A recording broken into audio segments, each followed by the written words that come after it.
So today we're going to look at rational exponents. We're going to take a look first of all at a review of rational exponents. Then we're going to look at rewriting those rational exponents in grammatical form.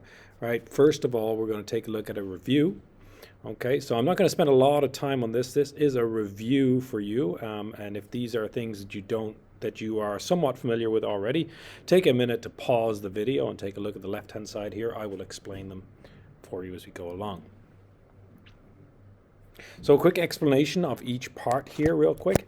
The first three things to be aware of, and I'll kind of go backwards on these. So the first three things here is our almost our basic exponent rules to start with. Anything to the power of 1 is itself, or any number, you could say, is itself to the power of 1. So this is interchangeable both ways, okay?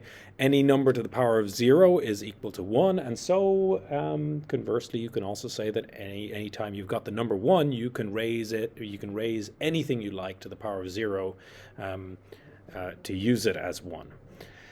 And a negative exponent, so I like to write this, I almost like to write, and I'll show you in a few moments, I like to write this almost as a fraction with b to the negative 1 over 1. What you notice is that anything to a negative exponent takes the reciprocal and changes the exponent to positive, so it flips the fraction, if you like. So these are the basic rules to start with.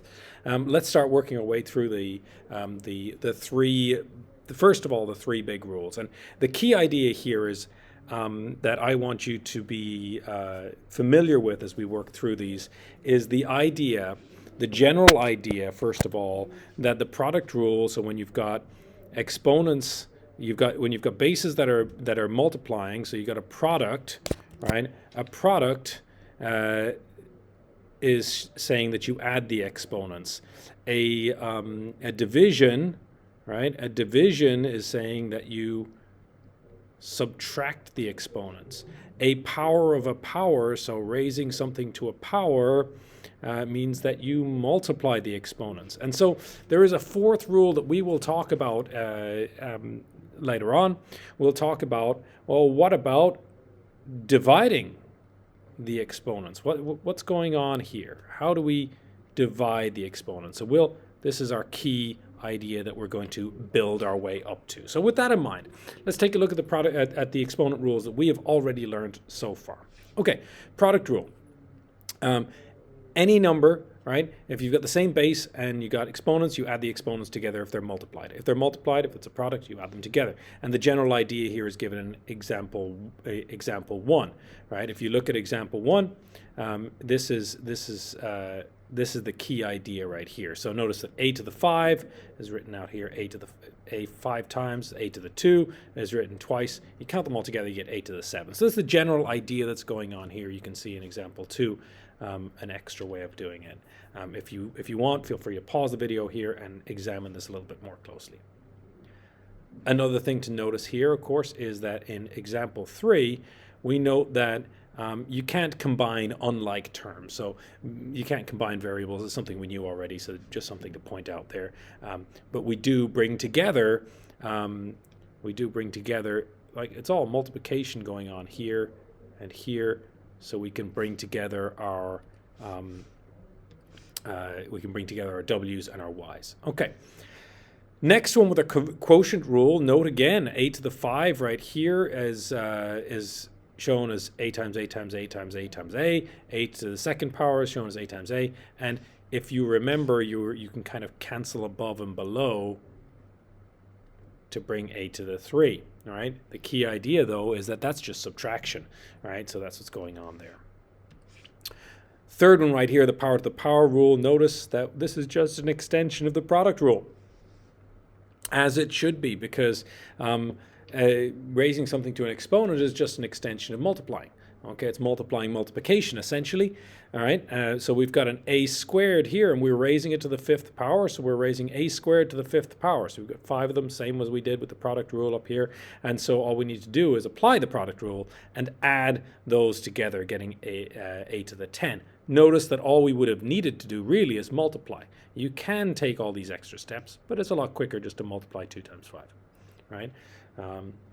So the product to a power and the quotient to a power rule are just extensions of, they're kind of like the extensions of the power to a power rule, kind of bringing the product rule and the quotient rule into it, right? So the first one here, the product to a power rule, notice we've got a product in here. That's kind of like distribution, right? Okay, if you remember your distribution rules, it's the same kind of general idea, right? Is simplifying it, okay?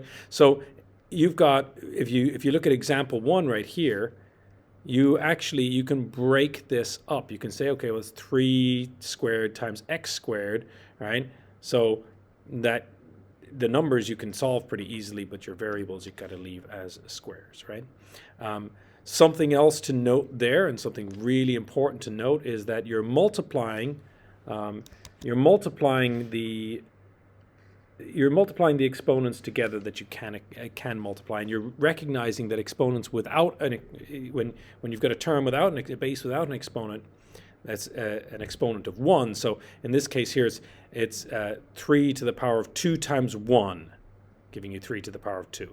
X to the power of 2 times 1, or x to the power of 1, should I say, times 2, giving you x squared. X to the power of 5 times 2 is y to the power of 5 times 2 is y to the 10, and that's where all that's coming from. The quotient to a power rule is exactly the same idea. We're just distributing this outside exponent into the inside exponent, and so you notice, and we can show both of them together here, this is x to the power of 1 times 15, getting you x to the power of 15, and y squared times 15 is 2 times 15 is 30, and that's where we're getting a 30 from. One last thing to note here is the negative exponent rules, right? Like I said, I like to show this as a b to the n over 1 and a b to the negative 1 over n, because it's a lot easier to see what's going on here. With the negative is just going up to the numerator, so a negative in the denominator is going up to the numerator as positive, and negative in the numerator is going down to the denominator as positive, right? So that's the key idea with that here, right? You can see it in the example here as well. If you take 2 over 1, that's just flipping over, and the exponent is changing to positive. You notice in this example here, again, they're just flipping over, right? The 10 is going to the denominator as a negative 10. Sorry, the negative 10 is going to the denominator as a positive 10. The negative 8 is going to the numerator as a positive 8. So that's kind of what's going on there. This is just a distribution of the outside exponent. So you're just applying the quotient to a power rule first, and then you're going from there. Okay, let's look at a few examples and work through them, and this might help you somewhat. Okay, first one here, we notice that the exponents only go with the x's. You can put in multiplication symbols if you like here. You can rearrange this if you like and say it's something like 2 times 3 times x to the 3 times x to the 5. What you should observe here is that this is 6x to the 3 plus 5. And so you have 6x to the 8, right? So that's how this works out. Okay, with this one here, we're distributing, or we're applying, should I say, applying the product to a power rule first. So what we have first of all is we've got 8x cubed, right? Because 2 times 2 times 2 is 8, so 2 to the power of 3 is 8, and then we've got times 3 to the power of 5. 3 to the power of 5 is 243, so that's times 243, and that's x to the 5, right? So once again, you can bring together your constants. So that gives you 1,944 times x, and then add your exponents, so that's x to the 8, right? This one here, be careful with this, right? Because the first part here is you're distributing the 4 in here, so you're going to get, you're going to start with 16, not 4, I'm going to start with 16 x to the 12, because 3 times 4 is 12, right? And that's times 3x to the 5, and we can bring this all together. 16 times 3 is 48. So we get 48x to the 17, because 12 plus 5 is 17. Okay, With a quotient rule, we're going to deal with each one of these separately, like 4 separate quotients, right? So 12 divided by 2 is 6. W to the 14 divided by W to the 9 is W to the 14 minus 9. So that's W to the that's W to the 5, right? Then we got Y to the 3 divided by Y to the 8. So that's Y to the 3 minus 8. 3 minus 8 is negative 5. So with the negative 5, we're going to put that as a positive in the denominator. Okay?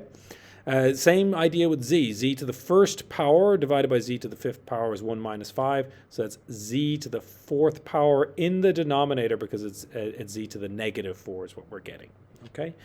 We've got similar ideas going on down here, right? We start with 5 divided by 20. And feel free to pause this video at any point that you need to kind of catch up. Right, we got 5 divided by 20. We know that that's going to be a 4 in the denominator because it's 1/4. We expect there to be a numerator, so we're not going to put the 1 in there just yet, but if we need to, we'll put the 1 in at the end.